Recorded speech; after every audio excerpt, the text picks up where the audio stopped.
ข่อยบ่ได้ไปหลอกล่อเพิ่นก็บ่ได้ไปโกงเงินเราให้ข่อยทำบัตรเราให้คือเราว่ามีหรือบ่สิให้ฟรีๆอันนี้ข่อยก็บ่ฮู้ให้ฟรีบ่ฟรีว่าตอนเราให้เราบ่ได้เว้าแบบนี้ถ้าเราเว้าแบบนี้ตอนเราให้ข่อยสิคืนเราไปภายในมื้อนั้นเลยข่อยก็สิบ่ได้ลักเอาพี่น้องข่อยก็เห็นว่าผู้รักผู้ใหญ่เพิ่นเมตตาข่อยถามว่าข่อยเกรงใจบ่ข่อยเกรงใจเราเด้ข่อยเกรงใจเราข่อยหักเราเนาะถ้าเราว่าป้าไม่ได้ให้ฟรีนะไม่มีหรอกว่าคนจะให้เงินคนฟรีๆถ้าเราว่าแบบนี้ตั้งแต่แรกนะข่อยจะขึ้นเราไปเลยภายในมือที่เราโอนเงินมา600,000 บาทนั่นนั่นแหละข่อยสิบ่เสนอขีดินในเพิ่นบ่เอาเองขีดินนั่นก็ข่อยสิขายพอขายปุ๊บแล้วซุนเจ้าก็สิมาตั้งประเด็นว่าพอขายบ้านแล้วทำไมไม่เอาเงินไปคืนป้าเอาเงินคืนป้าเพราะว่าเฮาสัญญากันว่า200,000น่ะผ่อนให้ก็ข่อยสิบ่ได้คืนแล้วขอคืน300,000ผ่อนให้ตกลงกันแบบนั้นพอเฮาก็บ่ได้พิษใจกันเฮาบ่ได้พิษยังกันกับเราพอมีเรื่องข่อยก็บักคิงพิษกันเข้ามาปุ๊บแล้วว่าข่อยรังแกหลานจังสั้นจังซี่จังซี่จังสั้นเราบอกพอใจว่าข่อยสิรังแกหลานข่อยบ่เฮ็ดดอกบักคิงมันเป็นหลานข่อยนิสัยข่อยก็ให้แน่ข่อยเป็นน้าสาวมันมาด่าหลานมาด่าน้าสาวนี่บ่ให้ข่อยให้หลานมันก็เป็นไปบ่ได้บางเทื่อก็ให้แยกแน่คนเฮานะแค่นั่นแหละบ่พอใจแค่นั่นแหละเราก็เลยฟ้องไอ้เพชรมาขึ้นศาลที่มุกดาหาร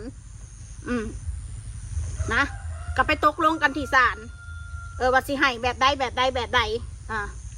โอนไปแล้ว100,000 บาทกับ9,000 บาทแต่หลังจากมาขึ้นศาลแล้วเรียบร้อยเขาก็โอนไปอีก9,000 บาทโอนเดือนละ3,000 บาทและข่อยนะไม่ได้ให้เล่า2 เดือนเดียวนี่ค่ะยังค่าให้เล่า2 เดือนปกตินะตามศาลสั่งนะให้ใจเดือนละ3,000 บาทจนกว่าจะหมดถ้าละมาเบิดทุกอย่างทาง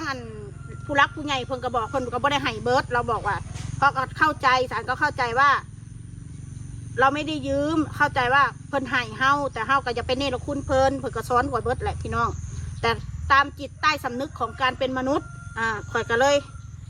หนูก็มีกำลังได้เดือนละ3,000จากที่คุยกันหนาศาลหนูก็ให้ได้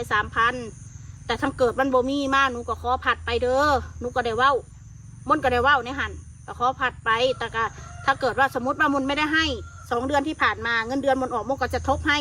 6,000แล้วก็วันที่1อีก3,000ก็เป็น9,000ก็3 เดือนก็ครบแบบนี้ฮะนะเดือนละ3,000บางเถื่อข่อยก็รายจ่ายมันก็หลายอย่างในแนวมันบ่ทันพี่น้องพอกับมันก็มีความจำเป็นหลายอย่างที่ข่อยก็ต้องจ่ายค่ะนะเรื่องของเรื่อง